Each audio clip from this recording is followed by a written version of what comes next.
कहते हैं किसी भी चीज़ का आदत लगाना बहुत खराब होता है, चाहे वो कोई अच्छी चीज़ हो या बुरी। क्योंकि ज़्यादा के चक्कर में इंसान कुछ ऐसी चीज़ें कर जाता है जो बाद में बहुत खतरनाक साबित होता है। ये कहानी है समीर की, जो एक सरकारी नौकरी करता था। अपने बीवी और बच्चों के साथ एक छोटी सी गांव में रहता था। यूं तो उनका ज़िंदगी अच्छा खासा चल रहा था, पर समीर को जल्द से जल्द और अमीर होना था। उसने अपने परिवार से बहुत बड़े बड़े वादे कर दिए थे जिनको वो पूरा नहीं कर पा रहा था। इसीलिए आए दिन उसका अपने पत्नी रीमा के साथ झगड़ा होता रहता था। एक दिन समीर अपने काम के सिलसिले से पास ही के एक जंगल में गया था, जहां उसको एक बाबा मिलता है। बाबा ने समीर को अपने पास बुलाया और उससे उसकी प्रॉब्लम्स के बारे में बताया। बाबा के मुंह से ये सब बातें सुन के समीर एकदम हैरान रह गया।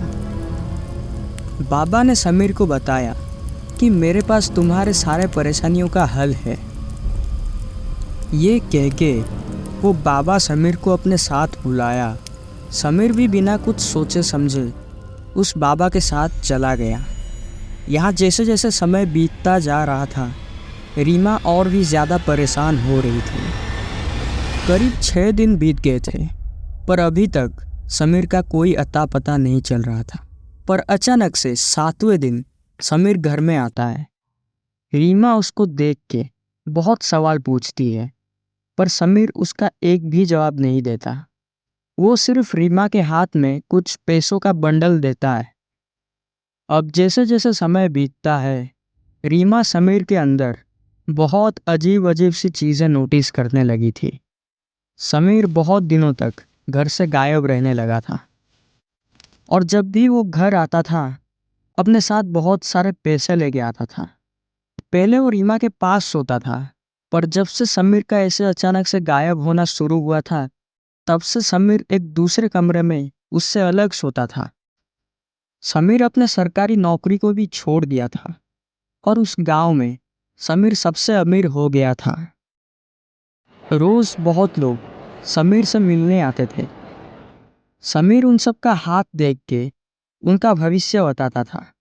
पहले तो वो ये सब मुफ्त में करता था, पर जैसे जैसे समय बीतता गया वो ये सब चीज़ों के लिए पैसे मांगने लगा था। एक दिन जब समीर के बड़े बेटे का तबीयत खराब था, रीमा समीर को उसे हॉस्पिटल लेके जाने के लिए बोलती थी। समीर जैसे ही अपने बेटे का हाथ देखता है, वो तुरंत बोल देता है कि यह अब नहीं बचेगा। समीर के मुंह से ये बातें सुन के रीमा पागल हो जाती है और समीर को बहुत सुनाने लगती है। तब समीर पहली बार बोलता है कि तुम कुछ भी कर लो, यह अब नहीं बचेगा। तुम जानना चाहती हो मुझे ये सब कैसे पता? ये सब मुझे वो बताती है वो। समीर के मुंह से ये सब सुन के रीमा बहुत डर जाती है।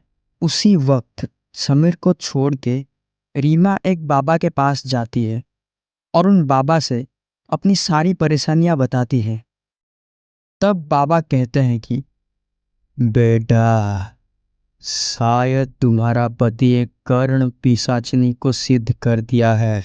ये एक ऐसी पिशाचनी है जिससे अगर कोई सिद्ध कर ले तो वो उसे सब कुछ देती है जो उसे चाहिए, पर कुछ पाने के लिए कुछ खोना भी पड़ता है।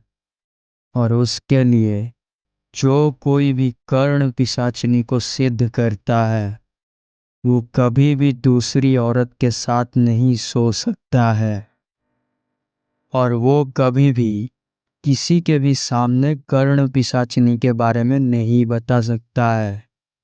अगर ऐसा होता है, या तो कर्ण पिशाचिनी उस आदमी को मार डालती है, या फिर वो जीवन भर के लिए पागल हो जाता है।